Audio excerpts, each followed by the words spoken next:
Assalamualaikum warahmatullahi wabarakatuh. Kami dari kelompok 7 beranggotakan 2 orang, Anerta Farnelia dan Putri Febriani Risamsi dari kelas 2B Prodi Pendidikan Geografi, Fakultas Tarbiyah dan Keguruan Universitas Islam Negeri Sultan Syarif Kasim Riau akan mempresentasikan hasil diskusi kami mengenai negara, hukum, dan hak asasi manusia dari mata kuliah Pendidikan Kewarganegaraan dengan dosen pengampu Ibu Emilia Susanti MPD. Negara hukum. Negara hukum adalah negara yang penyelenggaraan kekuasaan pemerintahannya didasarkan atas hukum. Di dalamnya, pemerintahan dan lembaga-lembaga lain dalam melaksanakan tindakan apapun harus dilandasi oleh hukum dan dapat dipertanggungjawabkan secara hukum. Dalam negara hukum, kekuasaan menjalankan pemerintahan berdasarkan kedaulatan hukum atau supremasi hukum dan bertujuan untuk menyelenggarakan ketertiban umum. Negara berdasarkan atas hukum menempatkan hukum sebagai hal yang tertinggi, sehingga ada istilah supremasi hukum.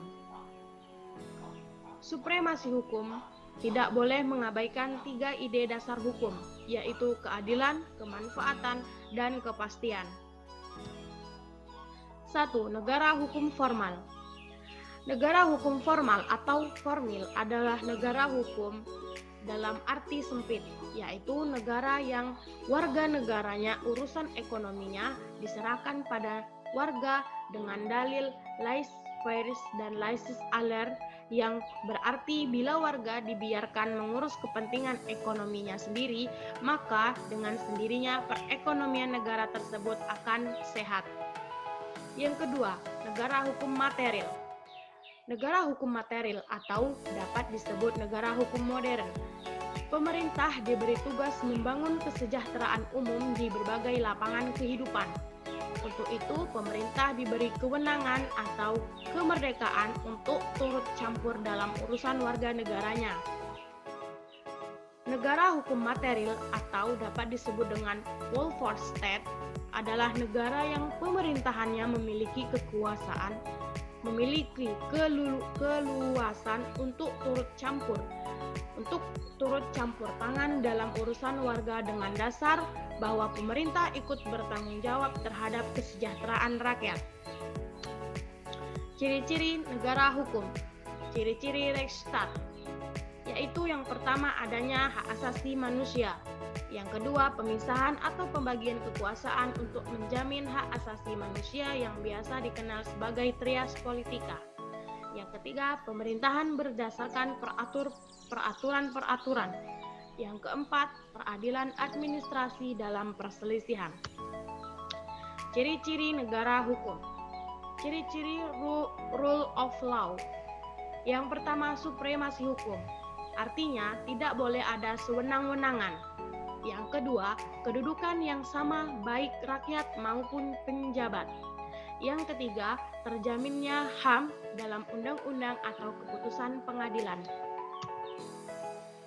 Negara hukum Indonesia.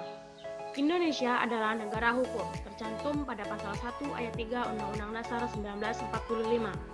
Perumusan negara hukum Indonesia adalah negara yang berdasarkan atas hukum, bukan berdasarkan atas kekuasaan belaka, dan pemerintahan negara berdasarkan atas suatu konstitusi dengan kekuasaan pemerintahan terbatas.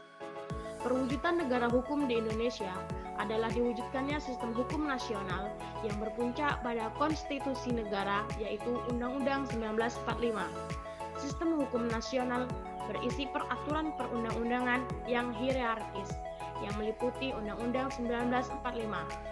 Selain perundang-undangan, dibentuk lembaga pelaksanaan kekuasaan kehakiman, yaitu MA atau Mahkamah Agung dengan lembaga peradilan di bawahnya, dan MK, yaitu Mahkamah Konstitusi. Negara hukum dan HAM. Negara yang berdasarkan hukum memiliki jaminan akan HAM. Jaminan atau pengakuan akan HAM merupakan ciri negara hukum. HAM bukan diberikan oleh negara, tetapi negara yang memberi pengakuan akan hak itu sebagai kodrat manusia. Negara tidak menjamin HAM bukan negara hukum. Arti sesungguhnya, jaminan akan HAM tersebut dituangkan dalam konstitusi negara. Sekarang kita masuk hakikat HAM. Hakikat HAM merupakan hak dasar yang melekat dan dimiliki setiap manusia sejak lahir sehingga dianugerahkan Tuhan. Sebagai anugerah Tuhan yang Maha Kuasa. Kesadaran akan HAM didasarkan pada pengakuan bahwa semua manusia sebagai makhluk Tuhan memiliki kodrat dan martabat yang sama. Landasan HAM pertama dan langsung yaitu kodrat manusia, yaitu bahwa kodrat manusia adalah sama derajat dan martabatnya. Landasan kedua bahwa semua manusia adalah makhluk dari pencipta yang sama, yaitu Tuhan yang Maha Esa. Karena itu, di hadapan Tuhan, manusia adalah sama kecuali nanti ditetapkan pada amal perbuatannya. Sejarah HAM. Sejarah HAM pada hakikatnya muncul karena inisiatif manusia terhadap harga diri dan martabatnya sebagai akibat tindakan kesewenang-wenangan dari tirani penjajahan, perbudakan, dan ketidakadilan. Perkembangan pengakuan HAM ini berjalan secara perlahan dan beraneka ragam, meliputi HAM dalam sejarah masa lalu dan HAM dalam sejarah modern. Berdasarkan sejarah perkembangannya, ada tiga generasi hak asasi manusia. Yang pertama adalah hak sipil dan politik yang bermula di dunia barat atau Eropa. Kedua adalah hak ekonomi, sosial, dan budaya yang diperjuangkan oleh sosialis di Eropa Timur. Ketiga adalah hak perdamaian dan pembangunan yang diperjuangkan oleh negara-negara berkembang. Perkembangan berikutnya yaitu munculnya generasi keempat. Jadi ada lagi generasi menyusul yaitu yang disebut dengan generasi keempat. Nah, pada generasi keempat ini, hak asasi ini mengkritik peranan negara yang sangat dominan dalam proses pembangunan yang berfokus pada pembangunan ekonomi sehingga menimbulkan dampak negatif bagi rakyat. HAM di Indonesia. Pengakuan HAM di Indonesia telah tercantum dalam Undang-Undang 1945. Pengakuan akan HAM di Indonesia adalah tercantum dalam pembukaan Undang-Undang 1945, yakni pada 1 dan 4 pasal 28A sampai J, TAP MPR nomor 17 MPR 98 dan Undang-Undang nomor 39 tahun 99. HAM yang ada dalam Undang-Undang nomor 39 tahun 1999 tersebut adalah yang pertama, hak untuk hidup, hak untuk berkeluarga, hak untuk mengembangkan diri, hak untuk memperoleh keadilan, hak atas kebebasan pribadi, hak atas rasa nyaman, hak atas kesejahteraan, hak turut serta dalam pemerintahan, hak wanita, dan hak anak.